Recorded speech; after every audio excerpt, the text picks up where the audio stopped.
Seruput kopi dulu, Lur. Lur, kabar bahagia lagi datang dari Laut Eropa. Kapal perang terbaru TNI Angkatan Laut, Carry Prabu Siliwangi 321, resmi memulai pelayarannya dari Base Navale della Spezia, Italia, menuju tanah air. Ini bukan sekadar kapal pulang kampung, ini simbol lompatan besar kekuatan tempur laut Indonesia. Bayangin Lur, di bawah komando Kolonel Laut Kurniawan Koes Atmaja, kapal ini dilepas dengan penuh kehormatan. Hadir langsung Duta Besar RI untuk Italia dan Vatikan, jabat tinggi TNI AL. Artinya apa? Ini bukan proyek biasa. Ini proyek strategis. Carry Prabu Siliwangi 321 adalah bagian dari kapal PPA atau Pattugliatore Polivalente d'Altura buatan Fincantieri Italia. Kapal ini satu paket dengan Carry Brawijaya 320. Dan yang bikin menarik, kapal ini bukan sekadar OPV biasa. Ini kapal rasa fregat. Secara desain, PPA ini punya panjang sekitar 140 meter lebih, dengan bobot ribuan ton. Badannya stealth, sudut-sudutnya dibuat untuk meminimalkan pantulan radar. Dari jauh bisa kelihatan simple, tapi isinya padat teknologi. Sekarang kita bahas jeroannya Lur. Kapal ini dirancang sebagai multi-role combatant. Artinya dia bisa perang permukaan, perang udara, sampai peperangan bawah laut kalau dikonfigurasi penuh. Untuk sistem persenjataan, varian full combat bisa dipersenjatai meriam utama kaliber besar di haluan, biasanya kelas 127 mm. Di sisi pertahanan udara, kapal ini dirancang bisa membawa sistem peluncur vertikal atau VLS. Kalau konfigurasi maksimal dipasang, kapal ini bisa membawa rudal pertahanan udara jarak menengah bahkan jarak jauh. Ini yang bikin statusnya naik kelas dari sekadar kapal patroli jadi kapal kombatan serius. Untuk menghadapi ancaman kapal permukaan, tersedia rudal anti-kapal generasi terbaru.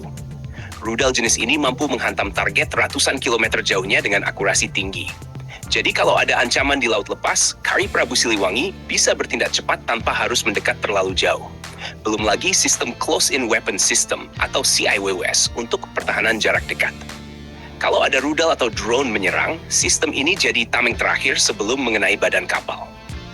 Masuk ke sektor sensor, PPA dikenal menggunakan radar AESA modern dengan kemampuan tracking banyak target sekaligus. Radar ini mampu mendeteksi ancaman udara, permukaan, bahkan membantu pengendalian tembakan rudal secara presisi. Ditambah sistem manajemen tempur terintegrasi yang membuat semua sensor dan senjata bekerja dalam satu otak digital.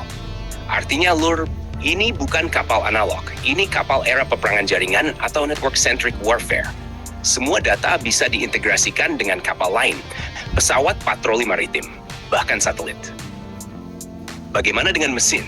Kapal ini menggunakan kombinasi sistem propulsi modern yang memungkinkan kecepatan tinggi sekaligus efisiensi bahan bakar saat patroli jarak jauh.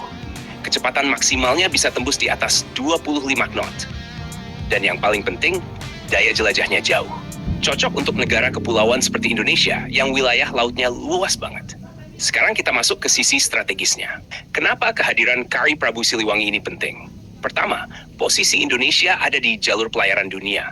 Laut Natuna, Selat Malaka, Laut Sulawesi, sampai Samudera Hindia itu jalur strategis. Kapal dengan kemampuan multi-role seperti ini bisa jadi game changer dalam menjaga kehadiran militer di titik-titik rawan. Kedua, modernisasi TNI AL memang jadi prioritas. Di bawah kepemimpinan nasional saat ini, penguatan alutsista laut terus didorong. Kehadiran kapal buatan Italia ini menambah variasi platform barat modern di armada kita. Setelah sebelumnya kita punya fregat Belanda, kapal Inggris, kapal Korea Selatan, dan lainnya. Ketiga, ini membuka peluang transfer pengetahuan. Awak kapal Indonesia dilatih langsung mengoperasikan sistem tempur canggih Eropa. Pengalaman ini mahal Lur, karena nanti akan berpengaruh saat Indonesia membangun atau mengupgrade kapal perang di dalam negeri. Dan jangan lupa, Carry Prabu Siliwangi bukan cuma simbol kekuatan, tapi juga simbol diplomasi pertahanan. Kerjasama Indonesia-Italia di sektor industri pertahanan makin erat. Fincantieri adalah galangan kelas dunia. Kalau kolaborasi ini berlanjut, bukan tidak mungkin proyek ke depan lebih besar lagi. Sekarang kita bayangkan skenarionya. Kalau kapal ini beroperasi penuh di wilayah barat Indonesia, dia bisa jadi tulang punggung pengamanan ALKI dan perairan strategis. Kalau ditempatkan di timur, dia bisa memperkuat deterrence di kawasan Pasifik dan Laut Sulawesi. Dengan kombinasi rudal anti kapal, pertahanan udara, radar modern, dan kemampuan membawa helikopter di dek belakang, kapal ini fleksibel untuk berbagai misi. Mulai dari patroli, show of force, sampai operasi tempur intensitas tinggi. Dan yang bikin bangga, nama Prabu Siliwangi sendiri diambil dari tokoh legendaris Nusantara. Filosofinya jelas. Kapal ini diharapkan jadi simbol kepemimpinan, kekuatan, dan kewibawaan Indonesia di laut. Perjalanan dari Italia menuju Indonesia juga bukan perjalanan pendek. Ini uji ketahanan sistem, uji kesiapan kru, sekaligus uji logistik jarak jauh. Kalau perjalanan ini berjalan mulus, itu jadi bukti kesiapan operasional sejak hari pertama tiba di tanah air. Lur, kalau kita lihat tren global sekarang, banyak negara berlomba memperkuat armada lautnya.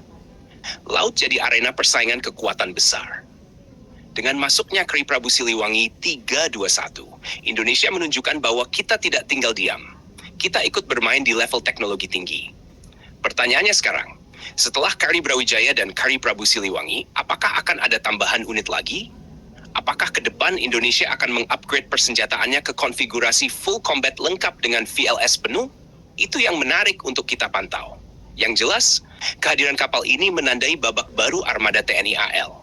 Bukan cuma soal jumlah kapal, tapi soal kualitas, soal sensor, sistem tempur, dan kemampuan jaringan perang modern.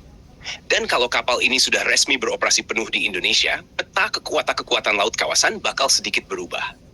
Kita tunggu momen sandarnya di tanah air, Lur, karena saat itulah babak operasional sebenarnya dimulai. Jangan lupa subscribe, like, dan komen di bawah sambil ngopi.